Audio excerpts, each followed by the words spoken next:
Welcome back to the Rock and Turner Investment Podcast.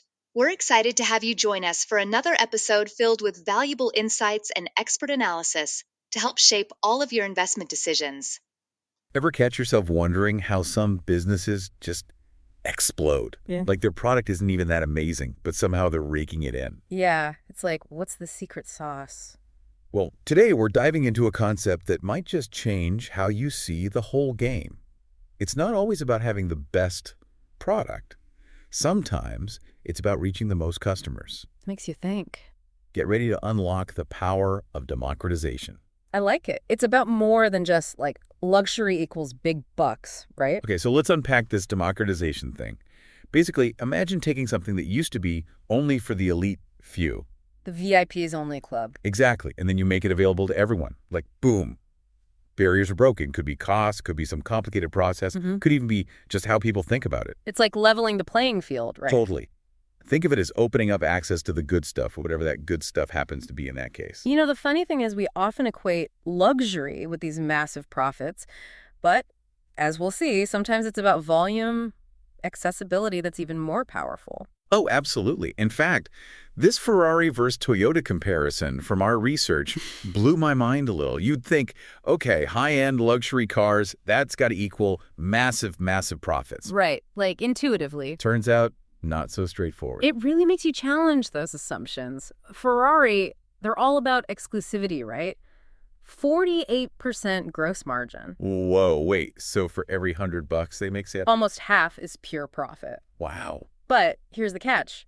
They only produce about 1.5 cars per hour. Okay, and I'm guessing Toyota's numbers are a bit different. Just a tad. 18% margin, which, you know, compared to Ferrari. It's kind of low. Right, but they're pumping out 1,024 cars every hour. Hold up.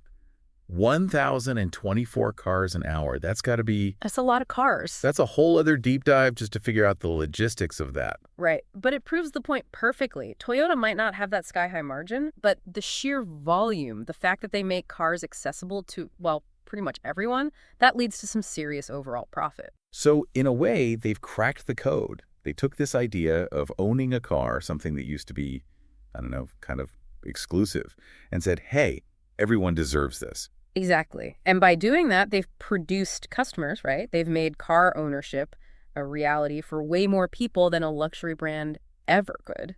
And this idea of democratization, it goes way beyond cars, right? I mean, think about some of the biggest, most iconic businesses in history. They all seem to tap into this idea. Oh, for sure. Like when you think about companies that completely changed the game, what comes to mind? Oh, so many. But I feel like a lot of them, they weren't just selling a product. It was more like they were selling a new way of life. A new possibility. Yeah, it's like they're saying, hey, this thing you always thought was totally out of reach, it's yours. Go for it. I love that. Okay, so we've seen how this democratization thing plays out in the real world. But the big question is why? Why is this whole making things accessible strategy so powerful for businesses? Well, it's not just one thing, that's for sure. I mean, of course, more customers mean more sales. That's a no-brainer. But democratization, it can really kickstart innovation. Oh, interesting. How so? Think about it. When you're trying to make something affordable enough for everyday people, you have to rethink every single step. Suddenly, that super expensive material is out the window. You've got to innovate to find a new solution. Right. Like you're forced to be resourceful. Exactly. That's how we got things like Ford's assembly line, revolutionized manufacturing. Wow. Yeah, necessity really is the mother of invention when you think about it like that. 100%. And the best part is, that drive to make things affordable can actually lead to breakthroughs that help everyone, not just the people buying the product. Oh, I see what you're saying. So it's not just about lowering the price. It can push forward innovation in a whole industry. Exactly. It keeps businesses on their toes, always looking for ways to improve. It's like this awesome cycle of innovation and accessibility feeding off each other. Okay, I'm convinced. So, what else is driving this whole democratization engine? Don't forget the feel-good factor.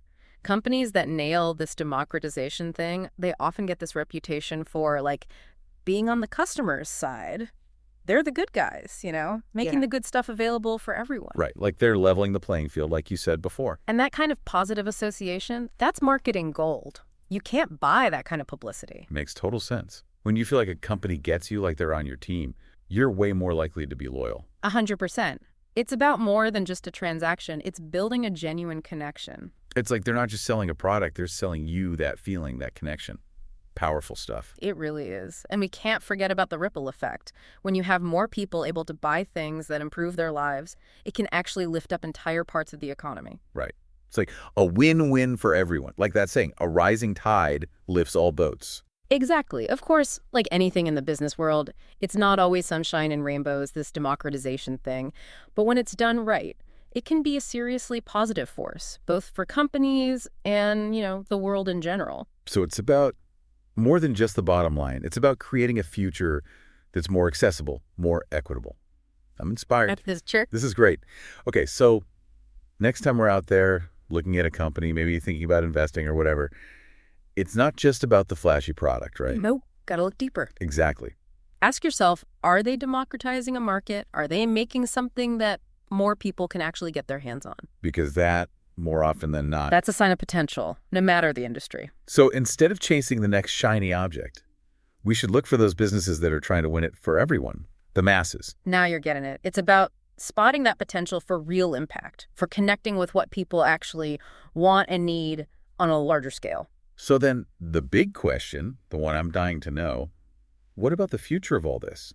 What's next for democratization? The million-dollar question. I mean, what about those things that seem, kind of niche right now? What's going to be the next big thing to be democratized? Like, what's going to be the next big change in tech or how we do business that unlocks that potential? It's a lot to think about. It's like we need to put on our democratization goggles. Yeah. Look for those hidden opportunities, those chances to take something that used to be out of reach and make it, suddenly attainable. And that's what makes it so exciting, that potential for good, for growth, for making lives better, just by making things more accessible, giving people more opportunities.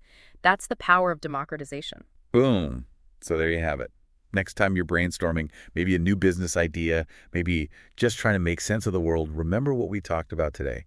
Remember the power of democratization. It's not just a fancy word, it's a force to be reckoned with.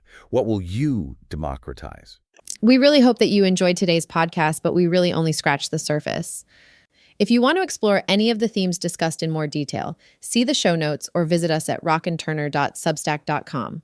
Oh, one more thing. Be sure to like the episode, share it with others, and save it to your favorites so that you don't miss future episodes. Until next time, we wish you every success with your investments.